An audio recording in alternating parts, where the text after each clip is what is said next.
Bump, bump. Hello! Hello. Did you like how I timed that? Because whenever we hit go live, so for anyone not watching, when we do this, we're on this little thing called StreamYard, then we hit go live, and then we got to wait about 15 seconds for it to kind of catch up, put the two video things together, and then go live. I've got it down now to a science because I've been in charge now of this little StreamYard thing for all of 2 times now. So I've got it down to a science where I can time out where we're going to go live, and I go, bump, bump, bump, and then boom, there you are. Like a boss. Like a boss. So, hey, I'm going to be heading to your neck of the woods next week for a little bit. Nice. And I was wondering if – so I discovered this past weekend with all of my little explorations that I had a chance to check out that I really like the off-the-beaten-path stuff. I like that. I like the Pier and the Wharf, and everybody knows that. It's always fun. You know, in Alcatraz, you have to do at least once. But off-the-beaten-path, food, things you normally wouldn't see, that's kind of your area. Where should a guy go? So my favorite things to do in San Francisco is there is a pizza place in the Haight-Ashbury. It's called Escape from New York Pizza, and they have this pizza, the potato pesto pizza. So it's just a pesto pizza, but it has slices of potato like this big. And I don't know what magic is on it, but it is like, be still my heart, some of my favorite pizza ever. It's so good. I think you would like it. I don't know how I would feel about potato on pizza. I thought the same thing when I first had it, and it's mind-changing. It's so good. Maybe hash browns? I do hash browns on pizza. It's very much stoner food. I mean, you are in the Haight-Ashbury, so it goes kind of hand in hand. Yeah, but you are going, hey, man, Yeah. I don't know if it's potato or hash browns, but it's good. Pretty much. And then Golden Gate. I mean, there's so many like cool hidden spots in Golden Gate Park. There is this one spot. I got it. Really... Well, real quick, circle back to the pizza place. What was the name of the pizza place? Oh, Escape from New York Pizza. Escape from New York? Escape. Like you're escaping. Escape. Escape from NY Pizza. Okay, so, fries on pizza. I don't know about that. Oh, that sounds delicious. Put anything. You know what? I was gonna say, if you're cool with potatoes being on pizza, then I don't think fries on pizza would be like a deal breaker for you. I don't think you're lying in the sand. It's like potatoes are cool, but not fries. I mean, anything fried on anything is delicious, right? Have you had a fried Oreo yet? Oh yeah. Yeah. Yeah. You're right. Fried is always better. Okay, sorry, got you sidetracked. So pizza, Escape from New York Pizza, the Golden Gate Park, which I've been to before. I've done Golden Gate Park. I don't think Golden Gate Park is off the beaten path. What's in there that people normally wouldn't see? Bison. There is legitimately a huge pin, or is it pin or pan or bin? I don't know what the hell. You can see bison. They keep bison in the bin. Do you see those bison in the bin over there? Honey, I'm going to go shopping. Can you bring home 3 bison? I think they sell them in 6-packs. Yeah, but there's that was one of the first things Jake and I did during the pandemic was like, I'm like, I've always wanted to see them. Let's go check them out. There's at least like 20 of them, and they're huge. There's baby ones. There's big ones. Are they bison? Are they bison like they're like when you say like a bin or a pit? Are you trying to say that they have bison like boxed in like a little zoo area kind of almost, but it's like it's a habitat for them? Yeah, it's more of a habitat. It definitely is zoo-like. They're not roaming because then we would hear about the bison being in the Tenderloin or whatever. But it's a pretty big area that they're in. I've been to Yellowstone, and at Yellowstone, where the bison are just kind of like cool and whatever, there's no less than there's no less than 5 warnings before you even get out to Old Faithful. It says, hey, stay on the paths, stay in your car, don't try and take selfies with bison. It has a bad outcome.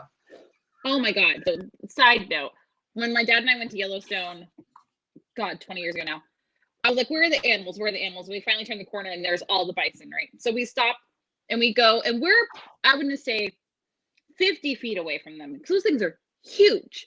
And there's this other guy keep getting closer and closer and closer, where a ranger finally had to come and be like, sir, can you step away from the bison? They will charge you.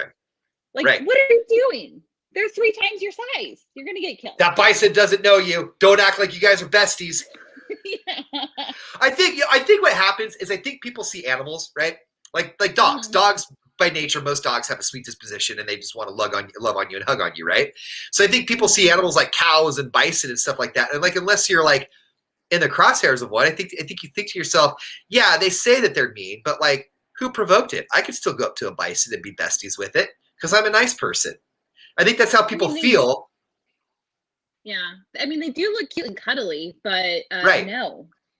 I think people have like a natural. I think people are naturally wired to say if it's an animal and it's a cute animal, it's probably a nice animal.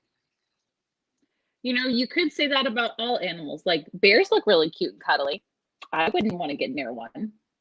A bear cub looks cute and cuddly, but a big bear, like a mama bear.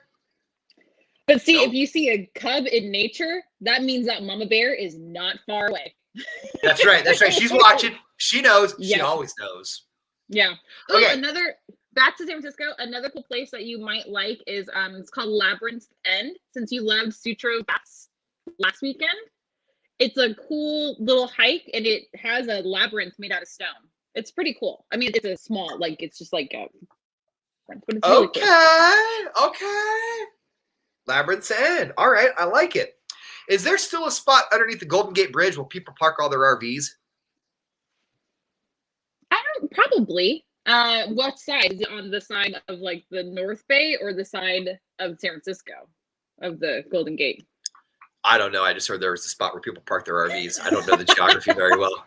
I thought. Okay, here's the thing. I thought I was going to ask all authoritative because I thought you would know, and I didn't think you would blink an eye, and I thought you'd be like, yeah, they totally do. Like we just kind of knew. I didn't realize that we both didn't know. I didn't know that we both didn't know.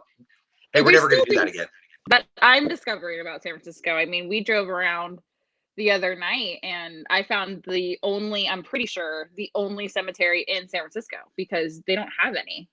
They have more dead people in Colma, which is a city next to San Francisco, than living people because there's not any cemetery in San Francisco. Are you serious? The death outweighs the living in that city? Mm-hmm. Okay. Yeah. So I just so you know, I'm actually making notes. Oh, so yay. far, I've got pizza, escape from New York. Where'd my camera go? Here we go. And I've got Golden Gate Park Bison. I've got Labyrinth's End. And right here, this was going to say no. What were we just talking about? No, what? No, just go to the Presidio. It's their big military base, and they do have a cemetery there. That's what I was going to write. No cemeteries. Yeah. Because I don't write no cemeteries often, so that one kind of escaped my mind. Yeah, remember cemeteries is IES, not YES. Yeah. Just for girl. Hey, I have to double check with you. You still ask how to spell my name, and I've only been working with you. That's different though. That's different though. Because when I go pick up stuff at the pharmacy, they always ask last name Riley. Okay, REI. No, RIL. So with names, it's different. Because REILEY is, I guess, pretty popular too, but I think more as a first name. I don't know. Here's my issue. People need to stop taking last names and making them first names unless your name is Madden. Then it's okay. Outside of that, Riley was not my first last name. My family's first last name was O'Reilly, but it was always Riley. Who decided to take the name Riley and turn it into a first name? If I ever want to have a kid now and name it Riley, it's going to be Riley. I don't want to do that. But no, what I'm saying is last names are not first names. Stop taking my name and making it a first name. I only ever heard Riley as a first name till I met you as a last name. Are you serious? Mm-hmm. I've known Riley as a last name for 42 years now. I'm really close to the guy named Ian who has the last name Riley. It hasn't changed. You know, we're really good buds. We're really good. We're tight. This is us all the time. Like, I'm pretty sure we share DNA. I don't know. We'll have to check on that. 23andMe. You know, I gotta say, so Ashley used to be a very common male name until, the 20th century. And so I think it still is in Europe, right? I believe so, especially England. So when I watched Gone with the Wind for the first time with my mom, there's a big male character named Ashley. And so I was a kid, I was like, Mom, why is there a boy named Ashley? Like, I don't understand. They got it wrong, because, 80s, Ashley was the number one name till easily 2001. Thanks, Dad. Appreciate it. Good Lord. Right. It's like the street Madison. Like Madison Avenue has always just been a street, and then like everyone's like, we gotta name all our kids Madison now. Oh, I know. One of my best friend's daughter's name is Madison. Which actually, I really like the name Madison, so go for it. You know what? If we change all of the street names, their name Madison Avenue to something else, and we let everybody name people Madison, I'm cool with that too. No, I love the name Madison, but now with my last name Benson, as a married lady now, there's a lot of names I can't do with the son at the end, like Jackson, Madison. It just sounds funny with Benson as a last name. These things you think Madison about. Benson, Jackson Benson. I never thought. Well, maybe. Also, Jackson is a super common name, so I'm gonna love it. I mean, that is your son's name. talk a little more trash. Talk a little more trash. No. Do you want, hey, do you want me? I'll take my AirPods out. Do you want me to have them come in here so they can hear it too? Because they're just a room over. We can bring them on over. Hey, Ashley has some things she wants to say to you. No, I love that name. I can't use it because it just sounds funny. Okay, I'm just gonna hide it.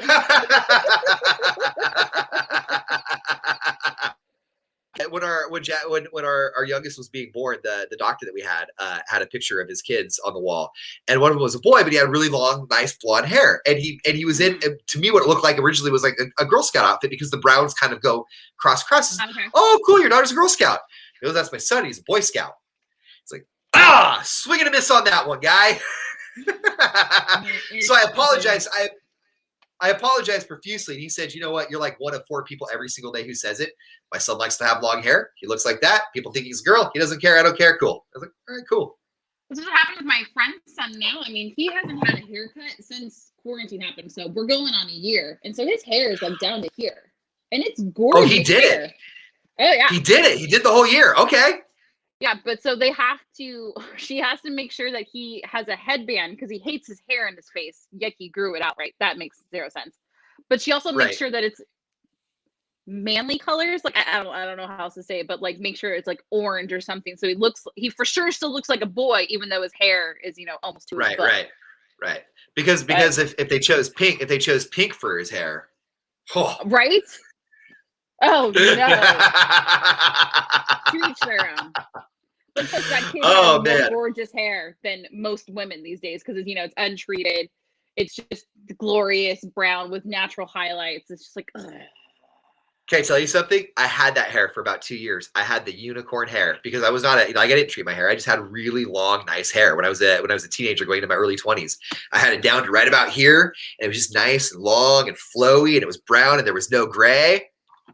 I'm telling you, all the guys I know who ever grew their hair out, it was always the most gorgeous because they didn't do anything that us girls do. I mean, like, I'm rocking orange and pink hair right now, right? This is my, I think, 4th hair color since quarantine started.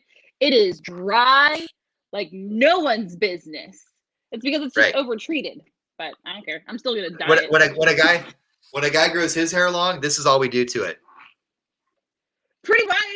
They use shoulders too. Like, you don't even use the good shampoo to take care of it. You just use the crap, and it still looks luscious and glory. Oh, I want to show you something. Hold on. Okay, standing by. Stay right there. Okay, I'm not going anywhere. You're not going anywhere. Okay, I'm really excited about this. Hold on. I have to go okay.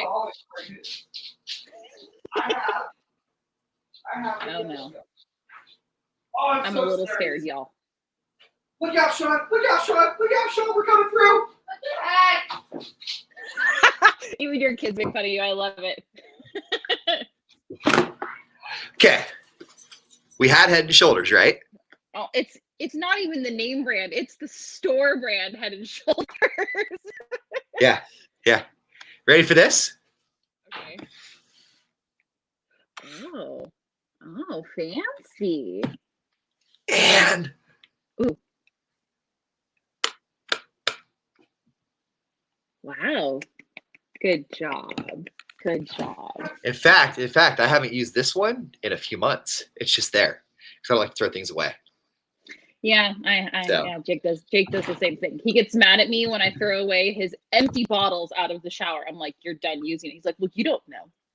There might still be like one use out of it. I'm like, are you kidding me right now?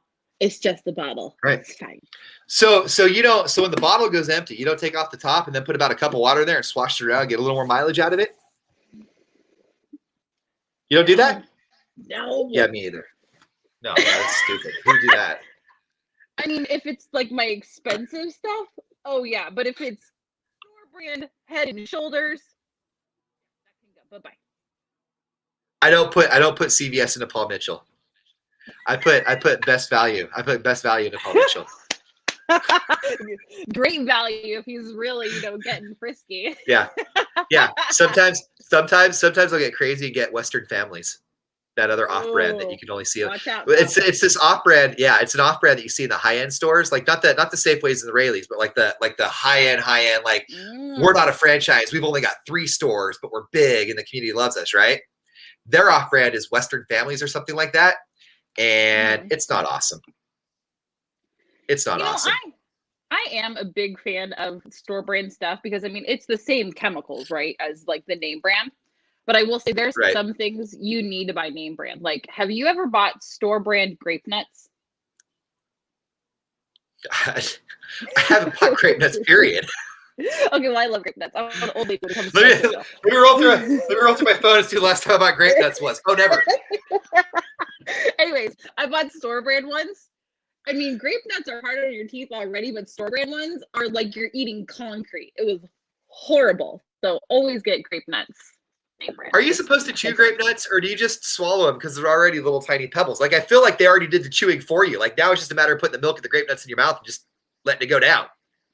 Yeah, but grape nuts are so hard. They'll like scratch you going down. You got to mush them up a bit. I suppose so. I mean, if I'm being completely honest, I didn't see our stream taking a right-hand turn on the science of grape nuts. But I mean, now that we're there, I kind of want to unpack it a little bit. Like, you let the grape nuts mush up a little bit in the milk before you eat them, because it feels like if you're going to chew them, there's enough crevices in your teeth that it would just get stuck anyway. Like, to me, it seems like a grape nut is just a shovel and swallow. I mean, I see where you're going, especially if you let them soak the milk in a little bit. But I like to chew them, even though, I have cavities and crap now, so it probably would get stuck in my teeth. But Jake likes to heat them up in the microwave because you can do that kind of like oatmeal. Okay. So if we can come away, here's what we're going to come away with this morning. Thank you for joining our Honey's Air and Solar live stream right here on KHOP at 95.1 through our Facebook page, facebook.com/KHOP951. This morning, just to recap, we're going to call this a reflective message. Ashley has given me Escape from New York Pizza, Golden Gate Park, there's Bison, Labyrinth's End, and there are no cemeteries in San Francisco, so I have to go to town over to find one. All right? That was thing 1 we did. Thing 2, we marveled at the CVS shampoo that's still here. I took a little garbage from Ashley because apparently I only use off-brand stuff, and then I had to flex on Ashley and let her know that no, in fact, we're all Paul Mitchell and Tresemme up in here. Getting fancy. We are getting fancy. Tresemme just had a fancy name. I don't know if it's actually any good or not. I just thought if it says Tresemme and it looks French, it must be good. It's okay. And to finish out, if you're following along with the live stream, you're welcome, because if you ever started your Tuesday saying, "Hey, how do grape nuts work?" We got you. You're welcome. Oh man. Hey, Ashley, you did a hell of a job filling in for Matt. Thank you so much. This is a lot of fun. I haven't seen you in so long. I missed the heck out of you. We're gonna see you one day. Your face. One day we'll be in person again. It's an amazing face. There's the I.R.L I know and love. See? There you are. There it is. Found you. Hey guys, thanks for being with us. We'll be back tomorrow. I don't know when we're gonna be back in the studio, but I'm gonna go out on a limb and say it's gonna be before 2022. Fingers crossed. Have a great Tuesday, guys. Bye.